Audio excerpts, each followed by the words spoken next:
Weche manyien en riwruok mar jodolo mag jokopere pacho ka endio kwayo jopiny mondo kik chope ng'anyo ma ibago kod kweth makwedo piny owacho mar Azimio la Umoja One Kenya Alliance. Kaluwore kodgi, ng'anyo mag Azimio ok dhi konyo duoko piny nengo mar ngima e yo moro amora. Ka bende gikwayo jatend piny Kenya William Ruto kod ogaye mar Azimio la Umoja Raila Odinga mondo bed piny kendo wuo e wi yore mag duoko piny nengo ngima e kind midhiero moko mokwako pacho kae.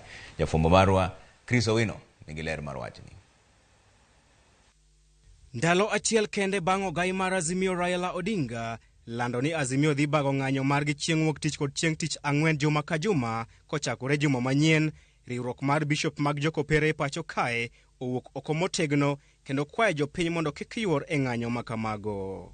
We wish to once more make a passionate appeal to the people of Kenya to refrain from continued demonstrations as announced by the leader of opposition. E twak margi kod jofwamb weche e bore Nairobi, jodolo go owacho ni ng'anyo makamago ok dhi kelo ber moro amora ne jopiny, ka bende gijiwo jopiny mondo ti kod thuolo ni e pidho cham e puothegi e kinde ni makoth chwe e pacho kae. And dear Kenyans, our God has blessed our country and has blessed us with the gift of rain these moments. We are now witnessing in many parts of our country this time to go to our own farms and grow food. Din mar Catholic bende osoko wang' tend Azimio e wi weche magisebedo ka giwacho ni ok giyango tend William Ruto, ka gilero ni doho mamalo mogik e pacho kae ne osegolo chung' mare e wi weche motenore kod yiero mar tend piny kendo seyo Azimio kuom temo donjo e telo ka gitiyo kod dhoot machien.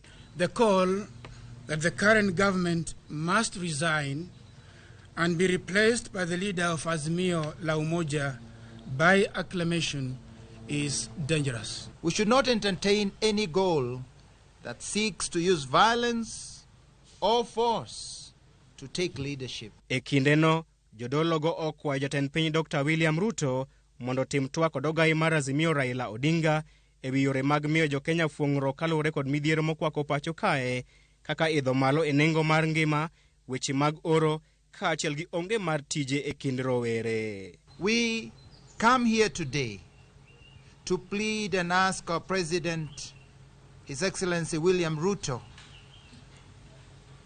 to follow through with his promise to sit with and listen to Honorable Raila Odinga and other leaders and come out with some reasonable proposals to address the main plights of our country.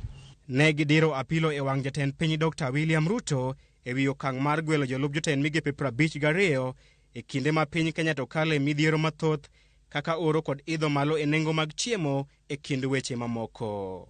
The appointment of the bloated CSS does not show sensitivity to the prevailing economic situation. Bad migawo mar obila bende okete orindi maliet kuom tiyo kod teko mathoth e kinde mane girakore kod johera mag Azimio mane timo ng'anyo chieng' wuok tich. The injuries and loss of even one life is way too expensive. Kenyans' lives matter. Jodolo go bende oluwo ni ngima dhano nyaka miluor kendo nyiso obila mondo we tiyo kod magina e thuolo moro amora magirakore kod jopiny matimo ng'anyo. Wino, Ramogi TV, Nairobi. Jotelo mag kweth mag Azimio la Umoja One Kenya